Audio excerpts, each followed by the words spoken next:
गोस्वामी तुलसीदास म्हणजे संत तुलसीदास हे 16व्या शतकामध्ये अवध नावाचं जे प्रांत होता उत्तर भारतातला तिथले होऊन गेलेले संत आणि त्यांची एक अतिशय सुप्रसिद्ध रचना म्हणजे हनुमान चालीसा. आता त्याची जी भाषा आहे ही अवधी लँग्वेज आहे. ती भाषा ती थोडीशी हिंदीशी जवळ आहे, पण नॉर्मली आपल्याला ती समजायला थोडीशी अवघड पडते आणि त्याचे जर अर्थच समजले नाही शब्दांचे तर आपण काय म्हणतो हे न समजल्यामुळे त्यातला इंटरेस्ट आपला निघून जातो. तर त्यामुळे मी ह्या व्हिडिओमध्ये असा प्रयत्न करणार आहे की प्रत्येक त्यातला जो दोहा किंवा जे त्याचे श्लोक म्हणू आपण त्याला चौपाई म्हणतात, तर त्यांचा मराठीमध्ये नक्की काय अर्थ आहे, अवघड शब्दांचे अर्थ काय आहेत हे मी थोडेसे इथे सांगण्याचा प्रयत्न करणार आहे. तर सुरुवातीला आहे श्री गुरु चरण सरोज रज निज मनु मुकुरु सुधारी. म्हणजे श्री गुरूंच्या चरण कमळावर असलेली धूळ वापरून मी माझ्या मनाचा आरसा स्वच्छ करतो. मुकुरू मनु मुकुरू म्हणजे मन दर्पण आणि सुधारी म्हणजे स्वच्छ करतो. म्हणजे थोडक्यामध्ये काय की सद्गुरूंना मी प्रणाम करून माझ्या मनाची स्थिती सुधारतो, असं थोडंसं अलंकारिक याच्यामध्ये त्यांनी लिहिलेलं आहे. बरनौ रघुवर विमल जसू जो दायकू फलचारी. बरनौ म्हणजे वर्णन करतो, रघुवर म्हणजे श्रीरामाचं, विमल म्हणजे निर्मळ, जसू म्हणजे यश म्हणजे थोडक्यात त्याचा पराक्रम, जो दायकू फलचारी. चार फलं म्हणजे धर्म अर्थ काम मोक्ष हे चार जे पुरुषार्थ आहेत हे ते देऊ शकतं आपल्याला, असं श्रीरामाचं चरित्र मी वर्णन करतो.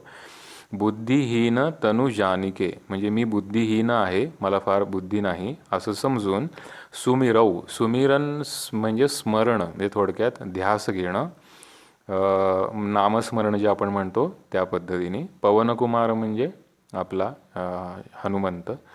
बुद्धिहीन तनु जानिके सुमिरव पवनकुमार. आणि मग त्याच्याकडे आपण मागतो बलबुद्धी विद्या देहू मोही. मला दे काय, तर बल दे, बुद्धी दे, विद्या म्हणजे ज्ञान दे.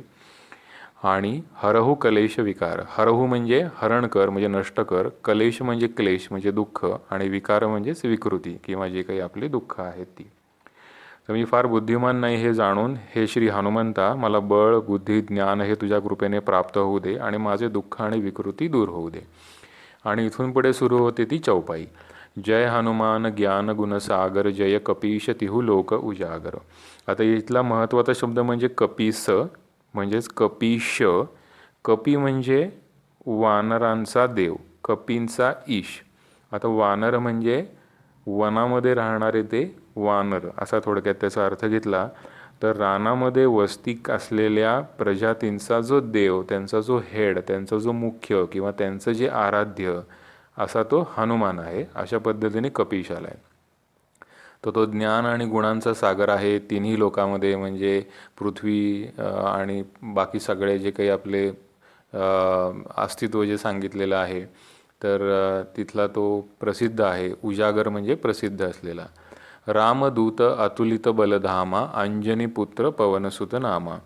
म्हणजे अतुलनीय अशा बल आणि पराक्रमाचे अस्तित्व तुझ्या ठाई आहे. तो रामदूत आहे, अंजनीचा पुत्र आहे. पवनसूत म्हणजे वायूपासून त्याची उत्पत्ती झालेली आहे. पुढे आहे महावीर विक्रम बजरंगी कुमती निवार सुमतिके संगी. महावीर विक्रम बजरंगी हे सगळे हनुमानाचे आलेली विशेषणं आहेत, त्याची नावं आहेत. कुमती, मती म्हणजे बुद्धी, कु म्हणजे वाईट, निवार त्याचं निवारण कर, नष्ट कर, आणि सुमती म्हणजे शुद्ध बुद्धी, सत्सद्विवेक बुद्धी, के संगी त्यांचा तो जे सत्सद्विवेक बुद्धीने वागतात त्यांच्या पाठीशी तू उभा असतोस, त्यांच्या सोबत तू असतोस, त्यांची बाजू तू घेतोस, असा पराक्रमी महावीर तू हनुमान आहेस, असं थोडक्यात त्याचं वर्णन आहे. कंचन बरन बिराज सुबेसा कानन कुंडल कुंचित केसा. कंचन म्हणजे सोनेरी वर्ण आहे, बरन म्हणजे रंग, बिराज सुबेसा, सुबेसा म्हणजे राज सुबेसा म्हणजे त्याचं जे काही वस्त्र आहे हे राजाला शोभेल असं आहे.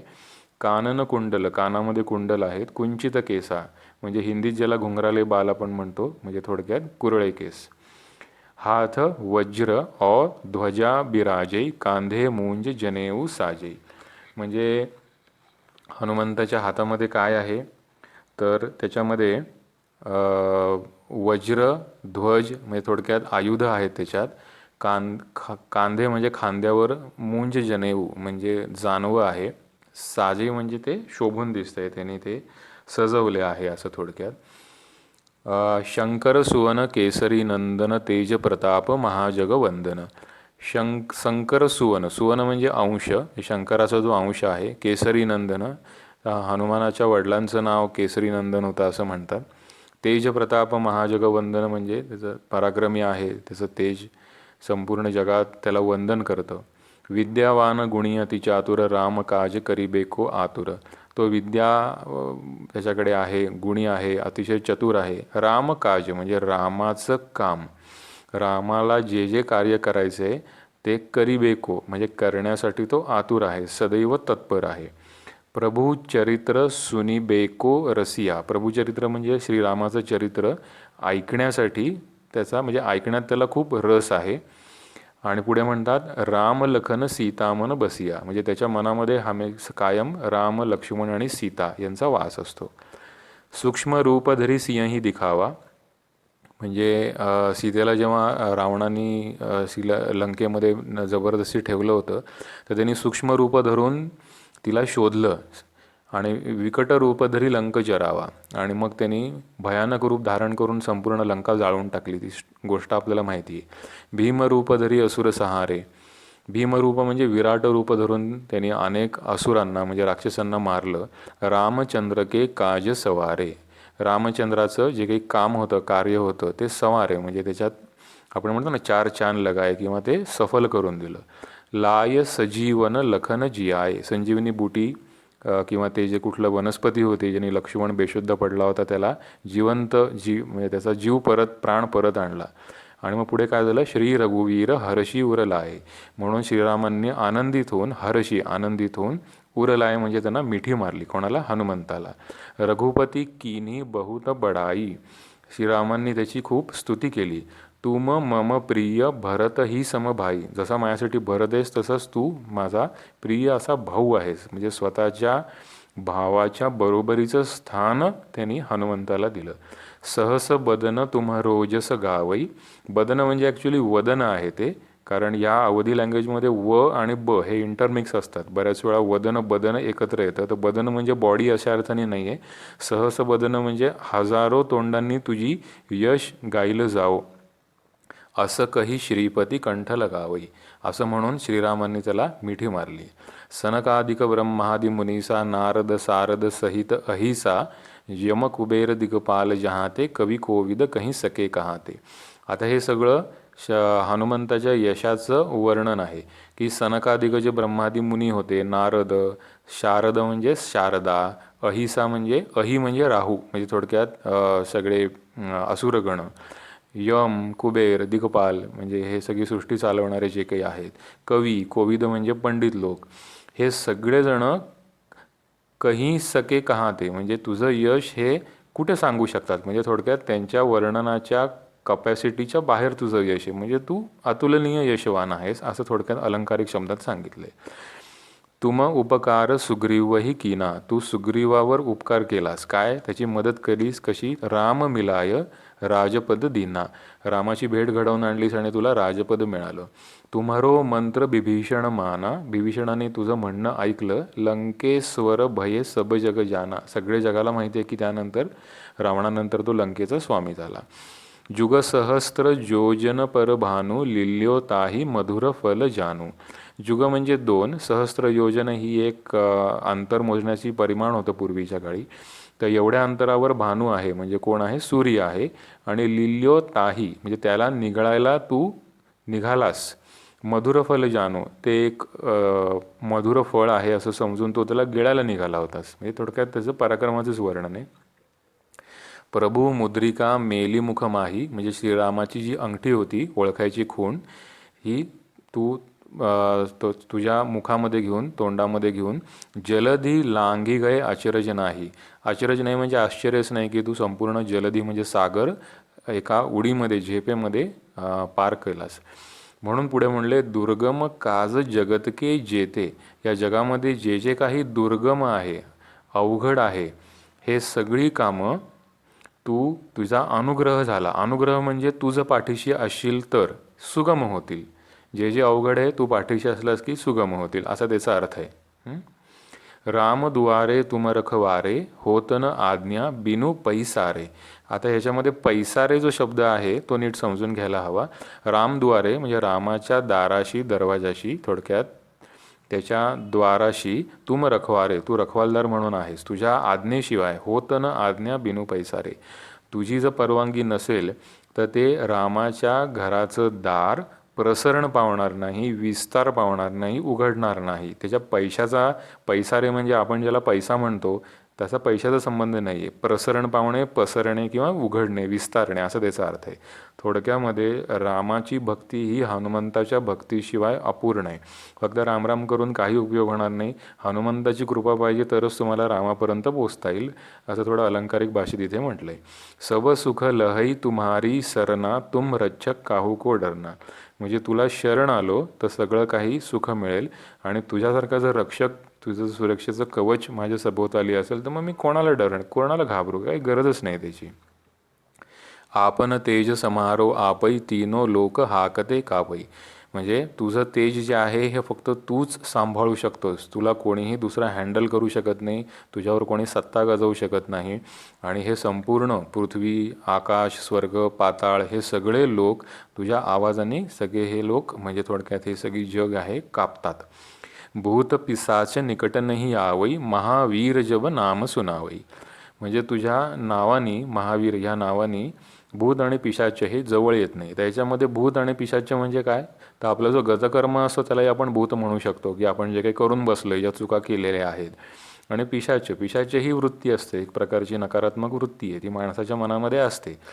तर ह्या सगळ्या गोष्टींपासून, गतकर्मातल्या चुका आणि आपल्यातले विकृती मानसिक, ह्या ज्या नको असतील तर तुम्ही महावीर असे हनुमानाचं नाव घेत राहू शकता. नासई रोग हरई सब पीरा, जपद निरंतर हनुमत बीरा. हनुमानाचं नाव घेतल्यावर काय होईल, सगळे रोग नष्ट होतील, सगळ्या पीडा नष्ट होतील. संकट ते हनुमान छुडावई, मन क्रम बचन ध्यान जो लावई. आता संकट हे हनुमान सोडवतो, नुसतं तुम्हाला संकट येऊ देत नाही, तर तो सोडवून आणतो तुम्हाला. मन क्रम बचन म्हणजे मन हा एक शब्द झाला, क्रम म्हणजे थोडक्यात आपण जे शारीरिक कर्म करतो ते, आणि बचन म्हणजे जे वाणी. थोडक्यात माझी शरीराने, मनाने आणि वाणीने जर मी हनुमानाचं ध्यान लावलं, म्हणजे ध्यास घेतला, तर माझी सगळी संकट हनुमान सोडवून, त्या संकटातनं मला सोडवून आणेल. सब पर राम तपस्वी राजा, तिनके काज सकल तुम साजा. सब पर म्हणजे सर्वश्रेष्ठ, पर म्हणजे श्रेष्ठ, असा राम हा तपस्वी राजा आहे, आणि त्याचं जे काही काम आहे, त्याचं जे काही कार्य आहे, हे तू त्याच्या सोबत असतोस नेहमी, त्याला तू साथ दिलेली आहेस. असं. और मनोरथ जो कोई लावई, सोई अमित जीवन फल पावई. म्हणजे जे जे मनोरथ आपण मनातल्या इच्छा मनामध्ये आणू, त्याच इच्छा अनेक पटीने तुझ्या कृपेने प्राप्त होतात. चारऊ जुग परताप तुम्हारा, है प्रसिद्ध जगत उजियारा. म्हणजे चारही या युगांमध्ये, हनुमानाला आपण चिरंजीव म्हणतो, त्यांनी चारही युग पाहिलेली आहे, आणि तो कधीही मृत्यू पावणार नाही, नष्ट होणार नाही. तो आजही होता, आजही आहे, उद्याही असेल आणि कालही होता. त्यामुळे संपूर्ण चारही युगामध्ये तुझा प्रताप म्हणजे तुझा जे काही कार्य आहे प्रसिद्ध आहे. साधू संतके तुम रखवारे, असुर निकंदन राम दुलारे. म्हणजे साधू आणि संत सज्जन लोकांचा तू रखवाला आहेस, जे असुर आहेत त्यांचं तू कंदन करतोस, नष्ट करतोस, आणि रामाचा लाडका आहेस. अष्टसिद्धी नऊ निधिके दाता, असं वर दीन जानकी माता. आता योग मार्गामध्ये जे आहे त्यांना अष्टसिद्धी, अणिमा, गरिमा, लघिमा वगैरे माहिती आहेत. ह्या अशा काही सिद्धी आहेत की ज्याने आपण थोडक्यामध्ये अचाट अशी कामं करू शकतो, नॉर्मली ज्या गोष्टींचे कार्यकारण भाव लागू शकत नाहीत, म्हणजे अतिशय सूक्ष्म रूप धारण करणं किंवा इत्यादी. तर अशा सगळ्या ज्या काही सिद्धी आणि जे काही नवनिधी म्हणतात, म्हणजे ती एक प्रकारची संपत्तीच म्हटलेली आहे. तर हे सगळी संपत्तीचा तू दाता आहेस, देणारा आहेस, तू देऊ शकतोस, अशी जबाबदारी असं वर जानकी म्हणजे सीतेने हनुमानाकडे ती जबाबदारी दिलेली आहे. राम रसायन तुम्हरे पासा, म्हणजे राम नामाचं औषध तुझ्याकडे आहे. सदा रहो रघुपती के दासा, आणि तू कायम रघुपतीचा दास म्हणूनच राहशील. म्हणजे मागे आपण बघितलं की रामाने त्याला गळ्याला मिठी मारली, त्याला छातीशी धरलं, तू माझा भाऊ आहेस म्हटलं. परंतु हनुमानाने कधी त्याचा दंभ केला नाही, त्याचा कधी त्याला मद चढला नाही, तो नेहमी त्याच्या पायाशीच असतो. असं तुमरे भजन राम को पावई, तुझं भजन जरी म्हटलं, तुझी स्तुती जरी केली, तरी ते सगळं पुण्य रामाच्या पायाशी जाऊन पोचतं. जन्म जन्म के दुःख बिसरावई, म्हणजे जन्मापासूनची जे काही दुःख आहेत, आपली संकट आहेत, कष्ट आहेत, हे सगळं आपण त्याच्यात विसरून जाऊ शकतो. अंतकाल रघुबरपुर जाई, आणि जेव्हा अंतकाळ होईल तेव्हा आपण वैकुंठामध्ये जाऊ. आणि जहा जन्म, समजा जर जन्म झाला तर आपण हरिभक्त कहाई, आपण हरिभक्त म्हणूनच जन्माला येऊ, अशी ग्वाही दिलेली आहे. और देवता चित्तन धरई हनुमत सेई सब सुख करे, आणि एवढं सगळं जर असेल तर मग इतर कुठल्या देवतेचं ध्यान करण्याची काय गरज, असं गोस्वामी तुलसीदास म्हणतात. पुढे अतिशय मस्त 2 श्लोक आहेत. संकट कटई मिटई सब पीरा, जो सुमिरई हनुमत बलबीरा, म्हणजे हनुमानाचं किंवा महावीर किंवा बलवीर असं जर तुम्ही जर सारखं स्मरण केलं तर सगळी संकट पीडा तुमचे नष्ट होणार. त्याने ग्वाही दिली आहे. जय जय जय हनुमान गोसाई, गोसाई हा शब्द 2 अर्थाने वापरला जातो, की गोस्वामी हा शब्द गोसावी किंवा गोसाई म्हणून येतो. तर आपली जी काही इंद्रिय आहेत, 5 ज्ञानेंद्रिय कर्मेंद्रिय, हे ज्याच्या कंट्रोलमध्ये आहेत स्वतःला, म्हणजे स्वतःच्या शरीरावर, मनावर, इंद्रियांवर ज्याचा ताबा, ज्यांचा स्वामी, तो गोस्वामी असं म्हटलं जातं. तर हनुमानाला त्यांनी गोस्वामी म्हटले. आणि पुढे त्यांनी म्हटले कृपा करहू, म्हणजे माझ्यावर कृपा कर. गुरुदेव की नाही म्हणजे प्रमाणे, सद्गुरूंप्रमाणे तू माझ्यावर कृपा कर, असं. पुढे आहे जो सतबार पाठ कर कोई, छूटही बंदी महासुख होई. आता सतबार ह्याच्यामध्ये बरेच पाठभेद आहेत. काही लोक सत म्हणजे शत म्हणतात, म्हणजे 100 वेळा म्हणणं, किंवा काही लोक 7 वेळा म्हणणं असंही म्हणतात. तर साधारणपणे दोन्हीही अर्थ सोपे, आपल्याला जे जमेल ते करावं. पण 100 वेळा नाही तर किमान 7 वेळा तरी म्हणा.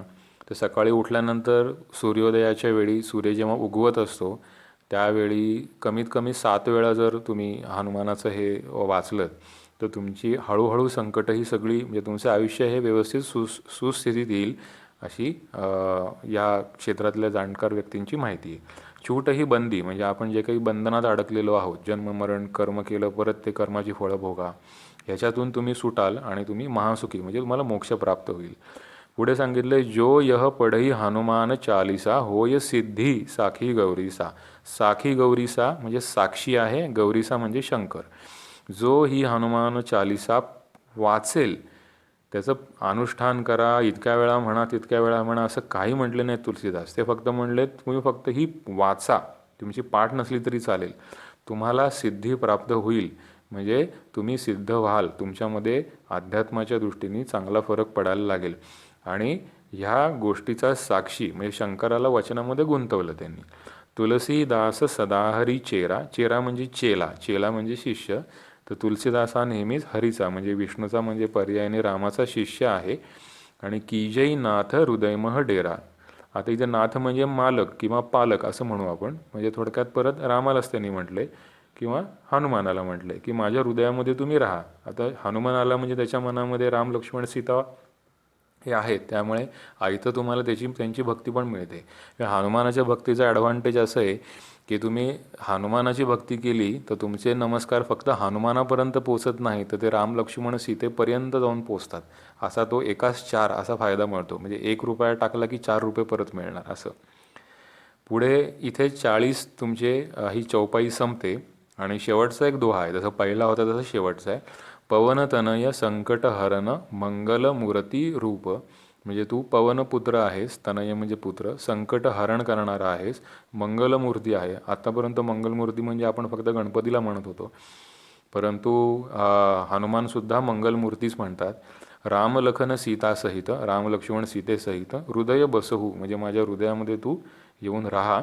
सुरभूप, भूप म्हणजे राजा आणि सुर म्हणजे देव, तर तू देवांचा जणू काही राजा आहेस आणि तू माझ्या मनामध्ये बस.